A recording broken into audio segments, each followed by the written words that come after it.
Hey guys, Tomboy601, and today we're taking a look at the all-new gameplay trailer for Battlefield 2042, and we're going to be pointing out all of the things you might have missed.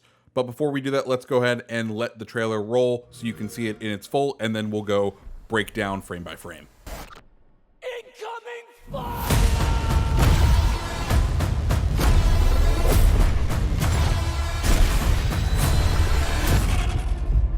Attention all squads.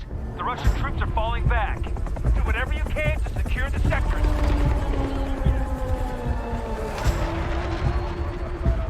We push them back, but not far enough. Do not let them regroup.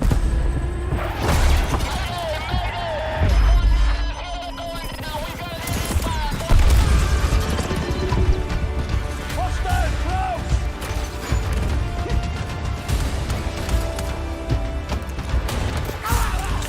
Hostile down!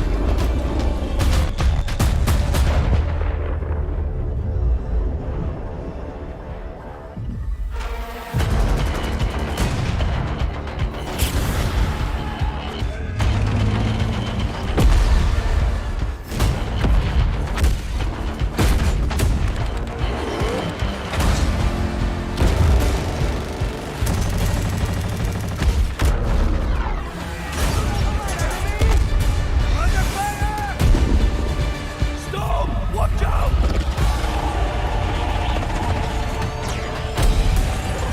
We need to get away from the storm! Elevator, right here!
So there we have it, the first full gameplay, and oh my goodness does it look good, and I can't wait for it, but that's not why you're here. Let's go ahead and start diving into all the tiny little nitty-gritty details.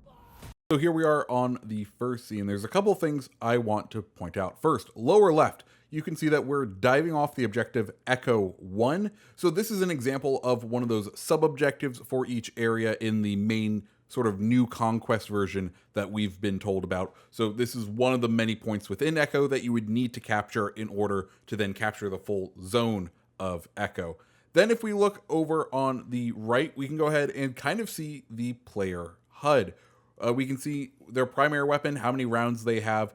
We can see their secondary is some sort of revolver. Then we have something with infinite ammo. I'm going to assume that this is the grapple gun specialist, McKay, because, well, his name is right there. We can kind of see the health and also the specialist name right on over there. Next to that, we have Claymore, and then what I'm going to assume is the grenade slot, and that just gives us an idea overall of what one of the very many loadouts that you can build in this game can look like. Next, we have this small section, but it's pretty much small clippets of what we will see for the rest of this trailer. So we'll dive into these scenes a little later. Attention all squads.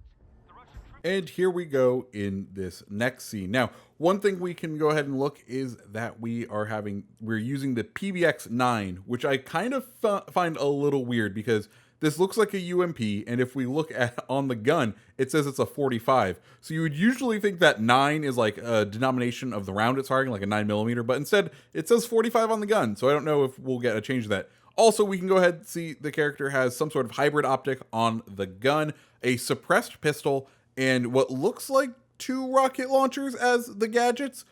That's kind of interesting. We'll see if any of those get used. Now, we do also see where the characters previously was located, where the name of the operator was, is now the HD 540 Nightbird, which I'm going to assume is the Little Bird. Also, we can see over on the right-hand side, we can go ahead and see that one person is flying, one person has an eyeball, which most likely means they're going to be the spotter player for it, and then two who are just going ahead and riding shotgun. Those that are veterans of Battlefield 4 will definitely remember the spotting function of the co-pilot in the Little Bird, an excellent way to be able to laze targets and take down other players while using the tank missiles with the Little Bird.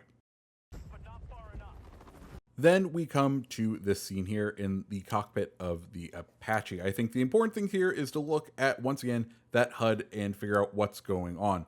One thing we do have coming back is both speed and altitude, which is very nice. That is very useful when flying a helicopter. As someone who flew a lot of them, it's nice when you have that information so you can make some educated guesses on what you can and can't do. If we look over into that key HUD section over on the right-hand side, once again, we can go see Apache is once again a two-person aircraft. This person is performing the cardinal sin of not having a front gunner while in an attack helicopter. Then we can also go ahead and see what is the main armament. What we can assume is some unguided rockets. Then it looked like air-to-ground rockets, the ability to drop flares or a countermeasures ability, and then a repair button. I'm interested to see if this repair button will work more like Battlefield 5, where it can only get you up to a certain percentage and you have to land if you want to heal 100%, or if this is going to be one that can, if you last long enough, you can go ahead and heal yourself long over time. Most importantly, though, is we can see the available ammunition and attrition is not a thing anymore. We can go ahead and see that there is infinite ammo. It is just these weapons on cooldown. It is no longer waiting for and having to fly back to an area to rearm your weapons. Finally, we are fighting in the Russian equivalent, or what I believe is going to be the Russian equivalent of this helicopter, the Kamov Ka-50. I think each kind of vehicle we see is probably going to have a Russian equivalent. You can see that in this scene right here, where an Su-35 flies by the going down Apache. We see that our man Mackie is able to equip a sniper rifle, once again confirming the whole any gun, any class that we know is coming to Battlefield. We can also see that takedown coming back, which is nice to see. The one thing that is concerning to me is just how quickly that grapple gun was reloading. It looks like it is going to be something that you can hit repeatedly and quickly, which has me concerned for snipers just running away when you get them cornered. It's going to be interesting. We then come to this beautiful scene in the Osprey, or should I say the Condor. Two things I want to point out here. One, we only have one thing, and that is clearly the countermeasure button. That's all the transport pilot is going to be able to do. And it's very clear that the Osprey is going to be the transport for the United States side. Having 3 gunner seats, top gunner, left gunner, right gunner, a passenger, and then something, is that Blirzno? I'm not sure. I'm just hoping that's the rear deck gunner, because I don't know if you guys have ever seen photos or video of people hanging out the back of an Osprey with a gun, but it looks cool, and I want to be able to do that in Battlefield. Also, oh my goodness, Levolution Sandstorm looks freaking gorgeous. That looks like some sort of background I would put on my computer. Anyways, let's move on to the next scene. So here we have McKay running across the open to get to the new called-in tank, which is an Abrams, an M1A5. So an upgrade of what we have right now. Now, more importantly, the gun he's using is an NGS SWR.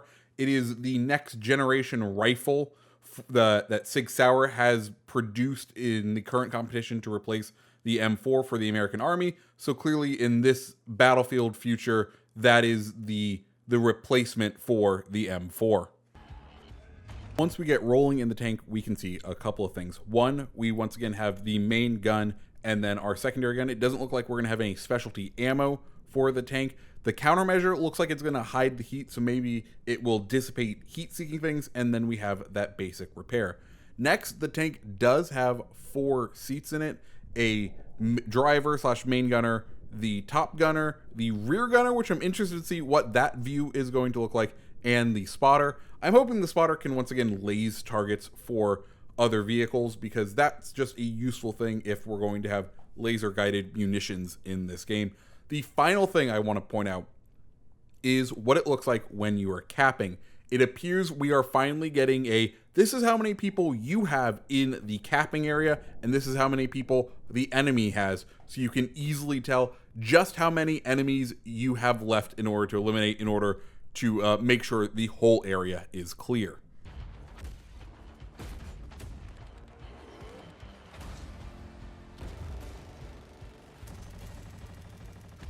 Now that we're back out on the ground, there's one thing I want to point out. It looks like we're playing as a new operator named Delta. And if we look at what has been the equipment slot, we see a shield with infinite ammo. So I'm going to assume that he is going to have some sort of armored shield. We'll go ahead and point that out a little bit further in the trailer.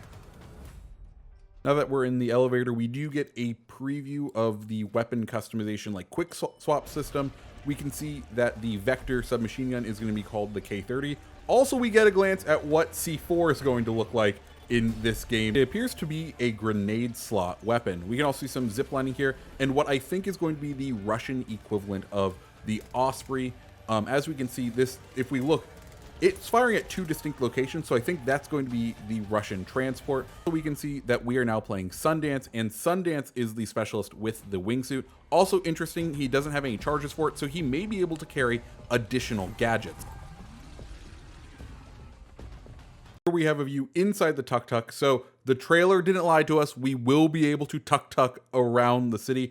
Also, we see the Osprey being sucked up by the tornado, but more importantly, we see it also has 3 front guns, leaning more credence to my idea that the Russian Hind and this Osprey / Condor are going to be equivalents on either side. Here we have the view in a Condor passenger seat.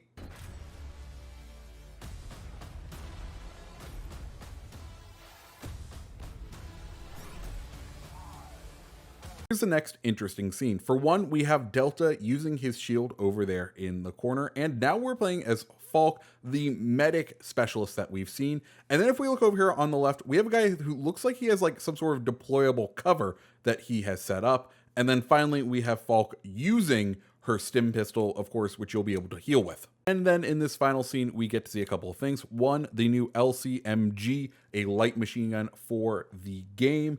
Then a brand new AK-24, which presumably will be the new the AK for this game. And if we look down there, you'll be able to see 2 new vehicles. One, an APC of some sort, a 3-wheeled APC, which I'm always for, and a new civilian vehicle, a pick-em-up truck. That's right, you're going to be able to drive around a pickup truck, which I am all for. Additionally, up in the sky, you can see the F-35 hovering, which is nice to see that that feature is being brought back.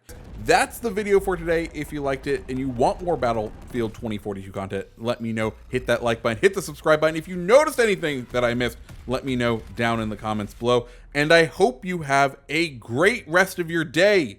See ya.